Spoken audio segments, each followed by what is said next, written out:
لو اتغير معايا فجأة اعمل ايه؟ انا عجبني فعلا السؤال ده جدا جدا. طيب قبل ما اقول لك تعملي ايه، فكري ان في احتمالين ان الشخص يتغير معاكي فجأة. اول احتمال ان هو يكون زهق ومل من العلاقة فبدأ يتغير.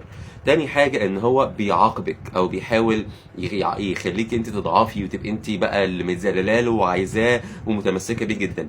ففي كلتا الحالتين لازم تكوني واثقة من نفسك، لانه اذا كان بيختبرك او بيشوف انت رد فعلك عامل ازاي يلاقيك ان انت ستيل قويه محتاجاه. محتاجاه، بس بعرف ادوس على قلبي كويس، بعرف افضل في مكاني، مش هعرف اتحايل عليك انك ايه ترجع تاني طالما مفيش حاجه واضحه. يعني هنا بفرق بين ان هو لو اتغير فجاه ما نعبرهوش فعلا، نديله كده مساحة من الوقت يعيد تفكيره ويعرف ان هو بتصرفاته دي بيخسرنا.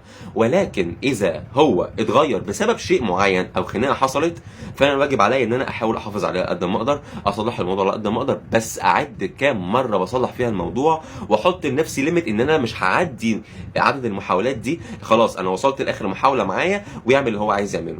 فالفكرة والخلاصة نراقب نفسنا احنا ونركز على نفسنا احنا ونفكنا من الناس اللي حوالينا. يعني ما نعلقش نفسنا بيه قوي لان هو ممكن يكون بيتعمد ده. ففي كلتا الحالتين سواء كان متعمد او غير متعمد نكون واثقين من نفسنا وحابين نفسنا وحاطين لنفسنا مساحه امنه، بحيث ان لو حصل خذلان في اي وقت منه يبقى احنا اوريدي عايشين حياتنا وحياتنا ما باظتش. بس كده.